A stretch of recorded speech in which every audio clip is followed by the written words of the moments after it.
Hello knitters, Barbara Benson here. I'm an independent knitwear designer who also likes to make videos here on my YouTube channel, Watch Barbara Knit.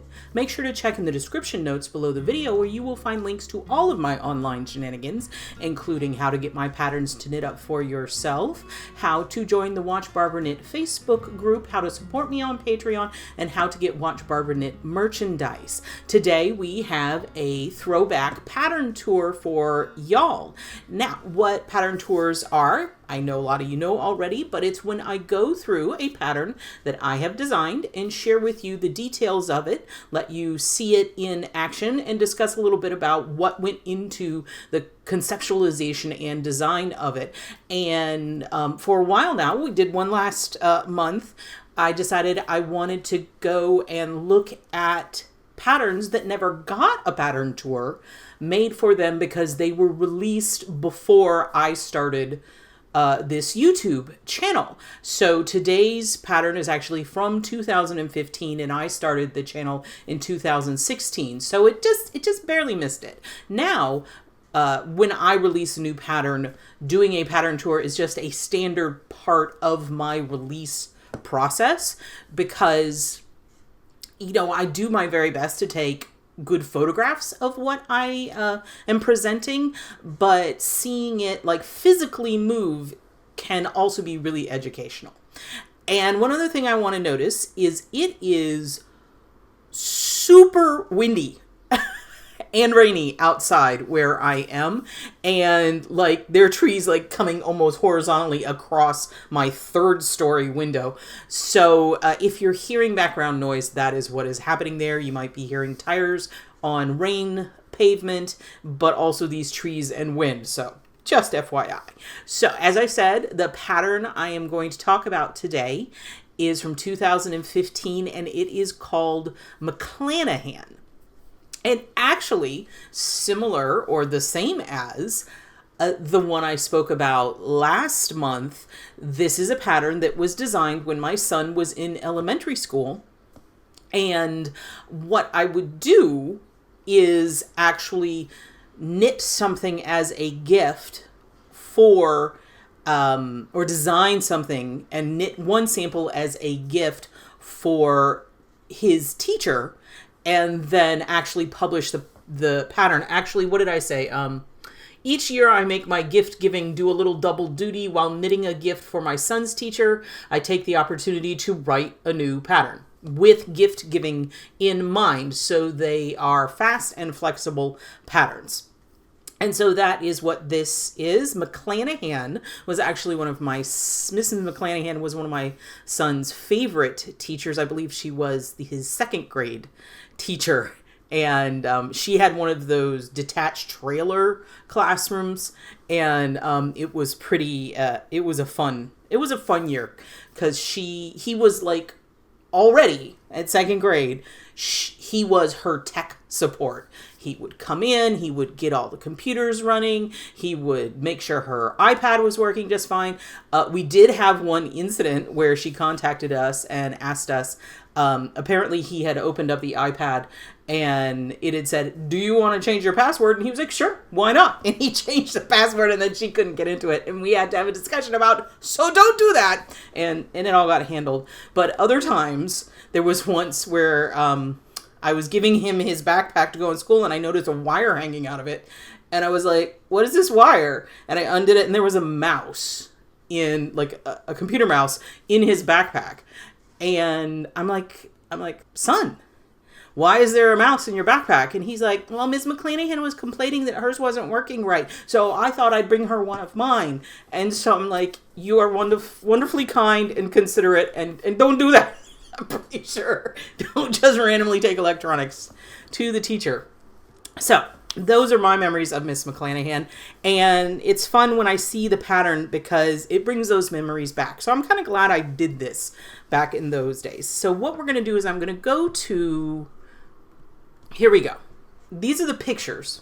And I'm just going to show you. Now, I went downstairs into the garage and went through my tubs. And I was able to find 2 of the 3 samples.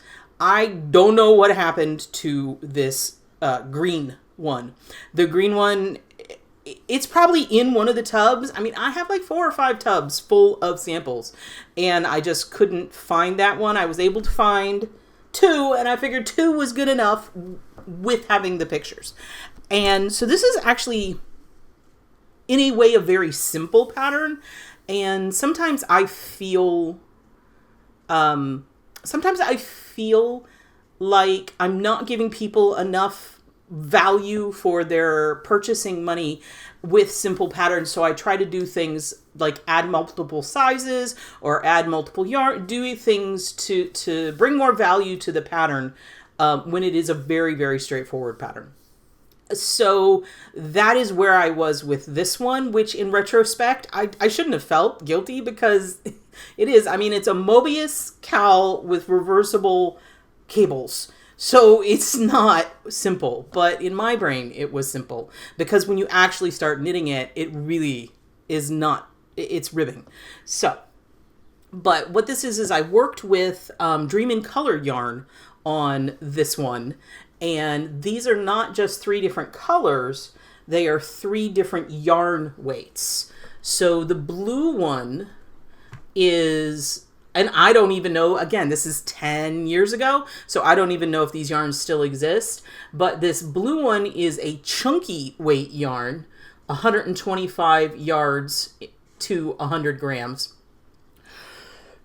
The purple one is Aran weight, which is 175 yards to 100 gram, and the green one is worsted weight, which is 240 yards to 100 grams. So it's bulky, Aran, worsted. So you actually have the instructions and the cast on for these 3 different sizes, and I made each one using 1 skein. So if they still exist, the blue one, the yarn name is Mammoth. The purple one, the yarn name is Canyon. And the green one is named Calm. And the green one was a single ply, I remember. And it worked just fine in the single ply, as well as these are both plied yarns. So it was a variety of different yarns and different sizes. So my lovely Fatima modeled it for me. Because this was back in the day. So this is the purple one. This is the Aran weight one. The color is Goblin Valley, which is a great name. This is the blue one is Rio Verde blue, the chunky one, and you can see how it fits and how it stands up. And the standing up is an artifact of the combination of the bulky yarn and the Mobius element. You see, it kind of like stands up all by itself. So I think that's really cool.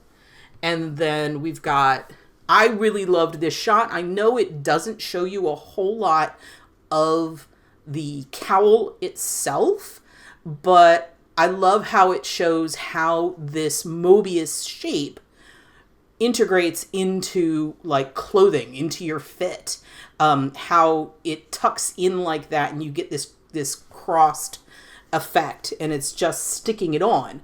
And so I just really liked it, and I thought the green went just beautifully with Fatima's tone and also this gray coat.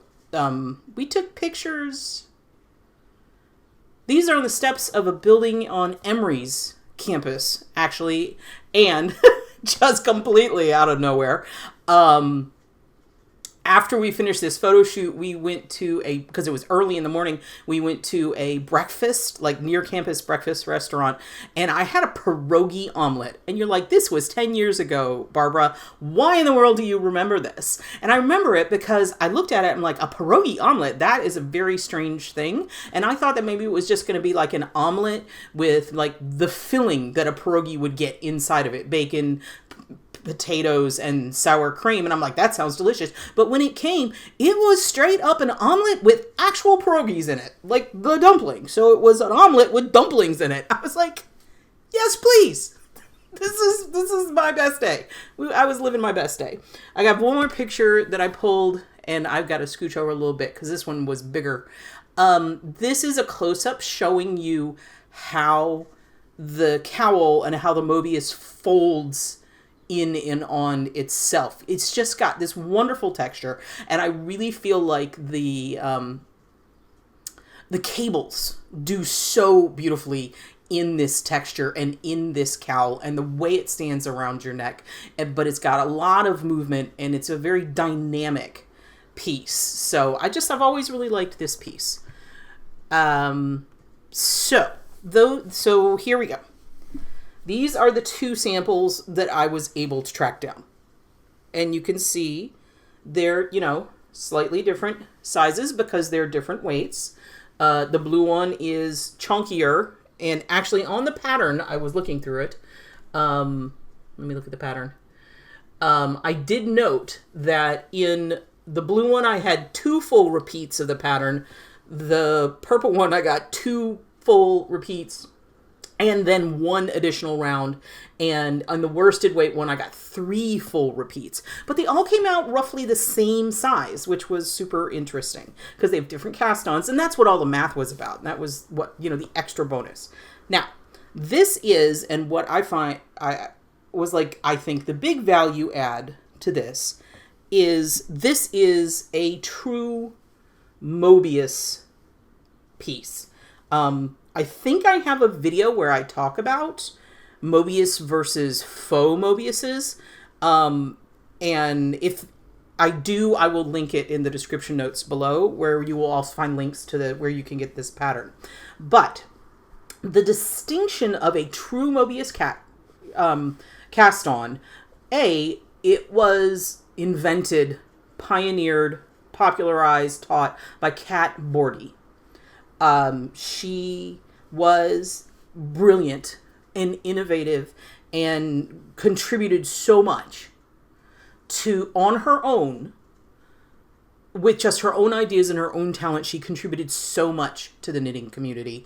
And then her support of other designers is immeasurable. She did retreats. She helped people. She encouraged other designers to write their own books, to publish their own ideas. And she just was a blessing to our community.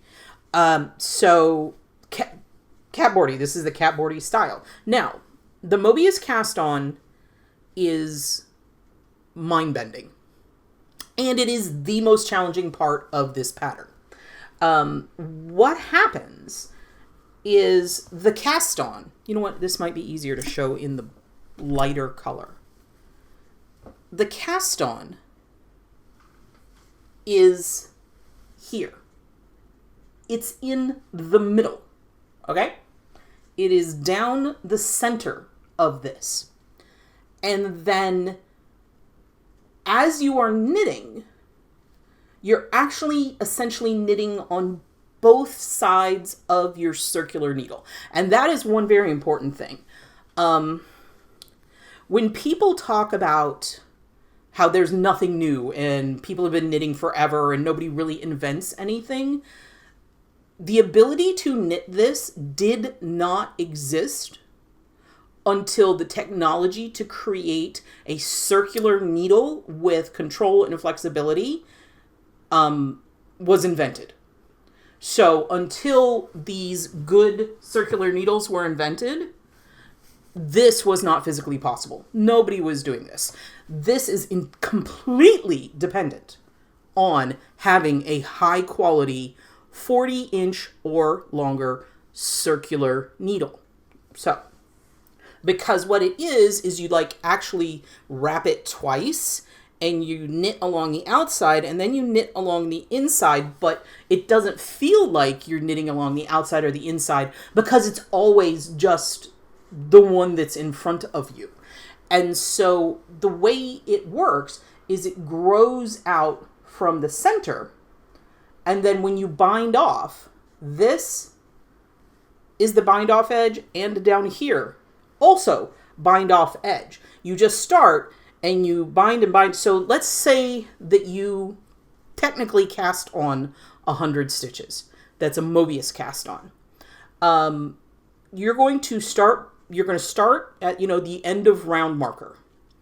You start binding off. You will bind off 200 stitches before you get back to that end of round marker because of the nature of a Mobius cast on, which is really cool. And it's the way to get a perfectly matching.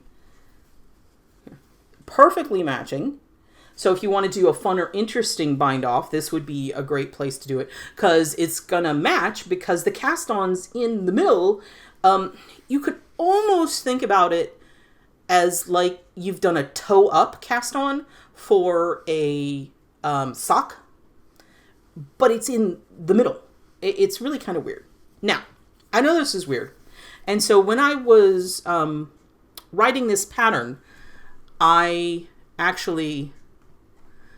No, that's not what I wanted. Here we go. Here's the pattern itself. I actually found a industry professional who could do illustrations and commissioned. I took photographs of my hands doing things and exactly what I wanted her to illustrate. And I created this. So the pattern actually includes these written instructions with illustrations on how to do the Mobius cast on. Because this is, again, it takes an entire page, as you can see, to explain how to do it. It's not hard. It's just weird. It's just hard to wrap your brain around. I also include here, you can see a link to the Cat Boardy video tutorial. Now, I include that link. Oh my goodness, the sun just came out. Can y'all see it? Oops, sorry. The sun just came out. I didn't really pull my blinds because it was horribly, horribly not sunny, and the sun just came out. Hang on, I'm gonna pause, y'all. Okay, I'm back. Sorry about that. You can still see there's a little bit right there. I closed my blinds. I did not anticipate that. We have been having a very rainy day. So what was I saying? I included a link to the Cat Boardy's video. But I also wanted the written instructions because when I was trying to truly grasp a Mobius cast on, the videos didn't help me at all. I could not, it just didn't make sense to me. So eventually I was able to attend a something called the Small Knit Symposium, and I was able to take a class from Sylvia Harding, who was actually a close friend of, a friend. I don't know them that much, but they worked with each other a lot. She learned how to do Mobius from Cat, and so I got to take a class with her. And it was when I had that actual hands-on instruction that things finally managed to click for me. Now, I'm not saying that I couldn't have figured out from the videos how to cast on one cowl and get that cowl knit. It's that I was trying to understand the construction of it in a way that I could design. And that took me a while to get my brain to work around. So that's why I included both the link and the written instructions. And my hope is that people can figure it out from there.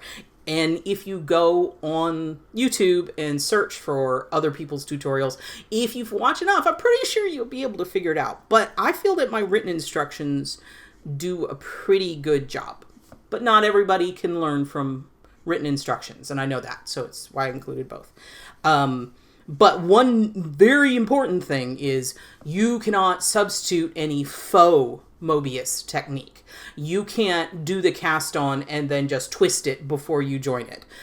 That's not going to work, because the way this is written, it is written for a true Mobius cast on, specifically Cat Boardy's Mobius cast on. I don't know if there are any other ones like that around there, out there, and if there are, I don't know if this pattern would work using an alternative but true Mobius. I don't know.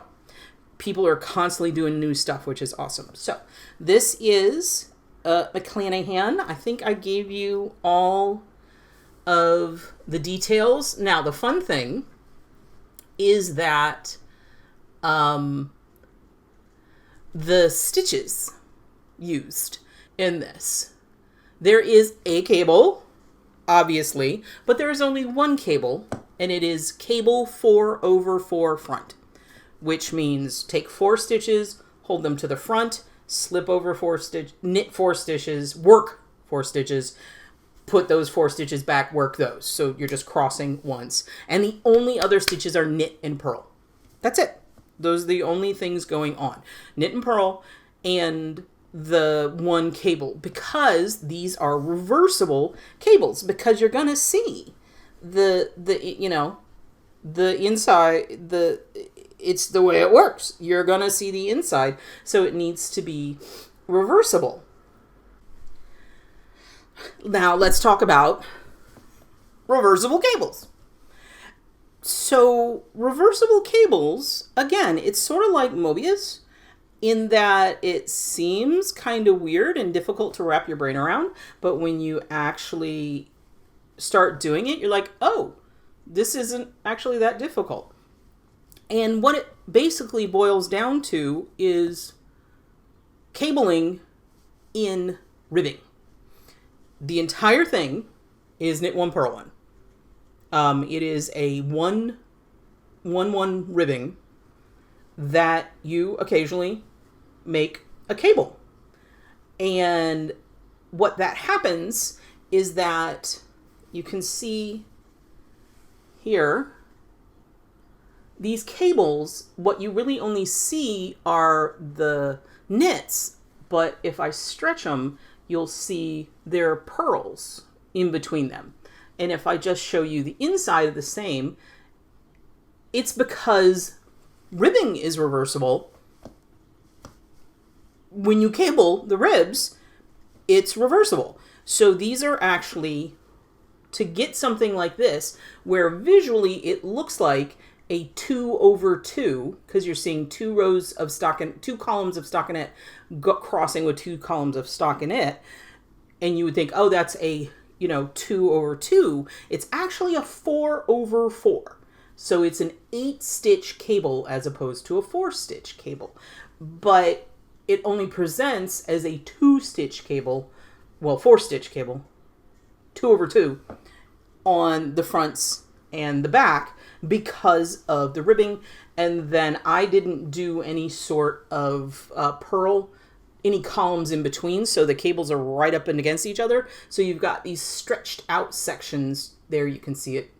You can see my white face behind it. These stretched out sections that are in between, but it looks fine. I actually really like it. Let me try to put this on. It is a close to the neck cowl. My goal was to use only one skein, but it's something that is going to keep you warm. And as I showed you in the picture, is definitely something that can go under a lapel. And I have, let me see how bad this looks on me. I have a very, very short neck. So as much as I knit these sorts of things, I do not wear them unless it's very much for the warmth. You can see it's not gonna look good on me. You can see how it folds. It's kind of fun to put on. I'm gonna fold it over because this is folded in half and it's still really short because I just have a short neck. So when I wear cowls, I tend to wear longer cowls that are more decorative as opposed to having any sort of functionality. But if you're the kind of person who looks good in cowls and like making cowls, or you know someone who needs something warm, ooh, I just pinched my finger. See on me, it looks sort of like a cervical collar. But that's pretty much all. But you can see the twist, the movement of it. It's really cool. I don't know. Showing it to you on me, maybe not so much with the selling point. One of the interesting things is I had a friend who was a knitter, and she knit cowls for her partner all the time. And he loved cowls because he rode a motorcycle. And cowls were much, much better for riding a motorcycle because it kept him warm. It, worked with his helmet, and it didn't have like any, just a straight scarf may come undone, may cause problems with his riding. So it's interesting how versatile cowls can be. So what I talk about? I talked about the yarn. I talked about the knits and pearls. So the different,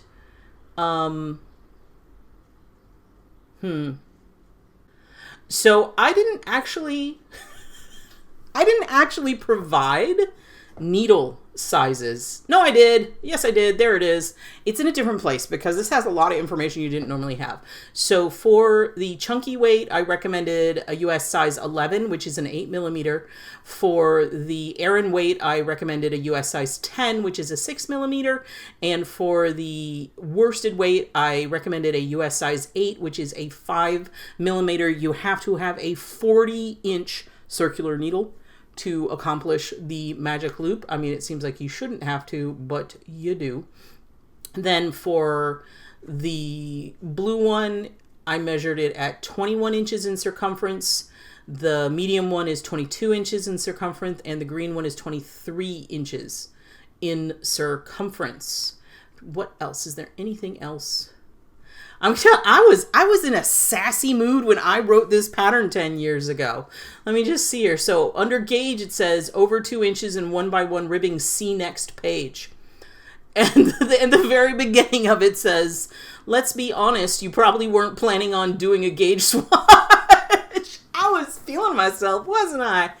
And what it is fit really is an issue, but I want you to not run out of yarn. And so I say cast on 20 stitches, work in 1x1 ribbing for an inch or two. Don't worry about bind off and don't cut your yarn. Lay the swatch flat, don't stretch it out. The purl stitches will have disappeared. Each knit stitch has a purl stitch hiding behind it, making one rib. Count the number of ribs to find your gauge. Frog swatch. So yeah, sassy that day. And then I give the gauge per 2 inches in that 1x1 ribbing measured as I described. So it's just to get you in the general ballpark of where you need to be, because again, it's a cowl. You know what? I honestly don't know if I even blocked these, because what you're looking for is the texture. Let me see if the instructions say block. No, I don't even tell you to block it, because it is you want to keep it standing up. You want to keep it. So, well, I was in a mood, apparently. I will say that as I was reviewing this so that I could do this video with y'all, I started looking at the pattern and realized that it was still in my older format, which means that it was like, I don't even have the program to edit the design file on it, the layout file on it anymore. Can't even open it. .ppp doesn't do anything. And I saw some things in it that I wasn't, like, nothing was wrong, but I was like, you know what? I wouldn't do it this way now. I mean, 10 years, I definitely have changed. I have learned. My style hopefully has improved as far as pattern writing. So I actually made some changes to the document. I had to do it in Adobe PDF. I had Acrobat. I had to do it in Acrobat because, again, I can't modify the original pattern. But I was able to go in. I changed the whole thing so it's now in the current font that I use as opposed to the previous font. I removed everything that was in italics. I used to use italics in my pattern format, just to emphasize things. And then someone let me know that certain document readers that take something and read it out loud, like the people who are vision impaired use, don't like italics and get kind of freaky with it. So when someone let me know that, I completely quit using italics all together in like from that point forward, but I had a backlog. And again, I don't have the ability to easily edit any of this. So I couldn't en masse change all my old stuff, but I was like, okay, from here forward. But I was like, hey, as long as I'm fiddling with this, I wiped out all the italics, changed it to bold, and I also changed the wording of the pattern just a little bit. I didn't change the substance of it. Again, nothing was wrong with it. Nothing was incorrect about it, but the syntax of it was different than I would use if I wrote it today. So I made some minor changes to it and resaved it and then uploaded it. So if you decide that you want this pattern and you get it from either my website or Ravelry, it will be a new pattern document. It has been updated. I still left the 2015 copyright on it. I didn't want to change that, and actually I couldn't effectively change, so it's still in the old font. But I just went in and I cleaned it up just a little bit, because I was getting ready to talk to y'all about it. I cannot even think about maybe going back and doing this to all my patterns, because I don't know that it would be a cost-effective use of my time, but I just couldn't leave it. Once I saw something that I didn't like, I had to fix it. So just know, if you buy it now, it's gonna be the new and improved version. So McClanahan is a cowl available. The instructions are in both worsted, Aran, and bulky weight. Is Mobius cast on with extensive written instructions on how to do the Mobius cast on, and reversible cables. So if you have any questions, because I know I covered a lot of wild stuff here, if you have any questions, please let me know in the comments. Feel free to ask them. As always, I do enjoy hearing from y'all and seeing what you say. And if I can answer the questions effectively in the comments, I do. But if they need a whole video all to themselves, it's great to have ideas for additional content that I know at least one person wants to watch. So if you like this video, please give it a thumbs up, click that like button. And if you would like to be notified whenever I upload a new video, please subscribe to my channel and select notifications. Thank you so much.